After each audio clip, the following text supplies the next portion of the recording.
expected to see people praying, asking for forgiveness for their sins, praying for their needs, and maybe praising and worshiping and thanking God for their provisions.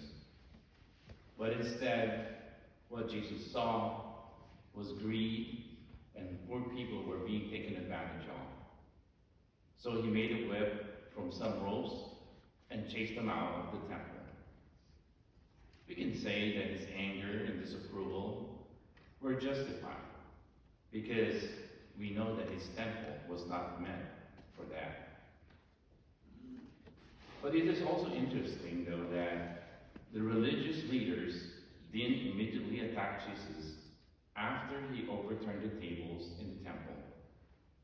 After all, Jesus had just caused a major disruption in their business, right?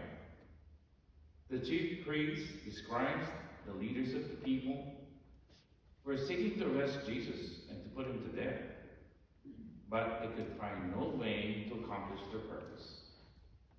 So what stops them? Surprisingly, it was the people, the crowd, whom they regarded as poor and powerless. That's what stopped them. They're the ones who stayed and listened intently to Jesus, hanging on his words, as the gospel tells us. They don't seem to mind Jesus' display of passion. In fact, they were more attracted to him because of it.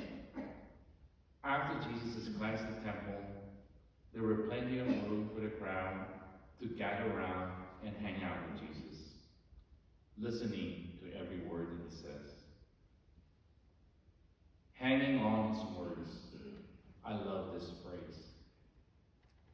When you hang on someone's every word, you're totally absorbed with what they're saying. Everything else falls away. Nothing else matters. It's just like when Monsignor preaches, we just all in silence, we just listen. Some of us fall asleep though. But there is nothing more satisfying than to desire more of God's presence in our life.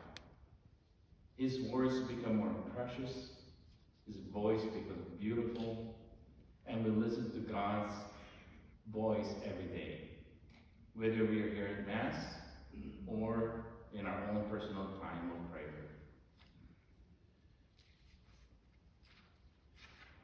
Jesus wants to teach all of us the privilege and the importance of prayer. He wants to make our hearts temples of prayer, where the Father is honored and glorified. With this goal in mind, Jesus wants to drive out sin in our hearts and remove everything that stands as an obstacle to him. He wants to take up residence in our hearts to such an extent that we are always praying, even as we go about the many demands of our lives. Please allow me to share with you this devotional that I read in God's Calling. It's from Luke 18, verse 1, and it says, "Men ought always to pray and not to faint." Never weary in prayer.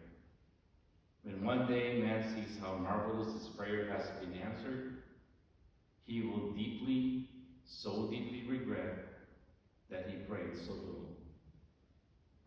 Prayer changes all. Prayer recreates. Prayer is irresistible. So pray literally without ceasing.